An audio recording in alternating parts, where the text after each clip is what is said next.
Dégradé et menaçant la sécurité des usagers, le pont Louis-Lou, cet ouvrage de 60 mètres de long et 6,5 mètres de large, sera reconstruit dans les mêmes dimensions, mais avec plus de portance, afin de l'adapter aux nouvelles exigences du trafic. C'est notamment le passage des véhicules poids lourds. Ce pont est localisé à 21 km de Mweneditu et 150 km de Mbujimayi. Une cérémonie de lancement de ces travaux s'est tenue le lundi 16 juin aux abords du pont même, en présence des membres de la mission de surveillance de l'Agence congolaise des grands travaux, maître d'ouvrage délégué du ministère des ITP sur ce projet, ainsi que des représentants de l'entreprise CREC 7, sous-traitant de Cisco SA, chargé de l'exécution du projet.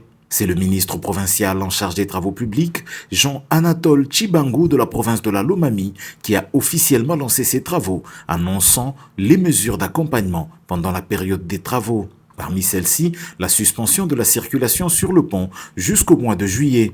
Grâce à l'implication de l'Agence congolaise des grands travaux, ACG en cycle, que je félicite à ce jour, et à l'expertise de l'entreprise CREC 7, je vous annonce que ces travaux qui débutent ce 16 juin 2025 consistent à la démolition partielle des éléments endommagés, à leur remplacement et au renforcement des poutres principales ainsi que des éléments du tablier.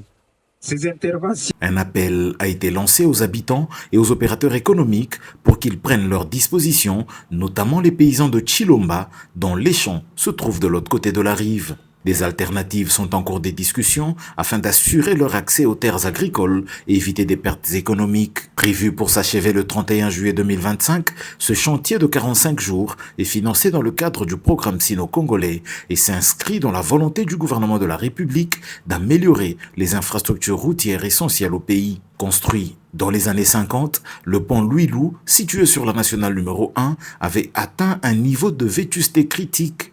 Avec ces travaux, les autorités espèrent garantir une traversée plus sécurisée et fluide pour les milliers des usagers quotidiens. La communauté locale, tout en célébrant cette initiative, reste attentive aux impacts des travaux et aux solutions qui seront mises en place pour assurer la continuité des activités économiques de la zone.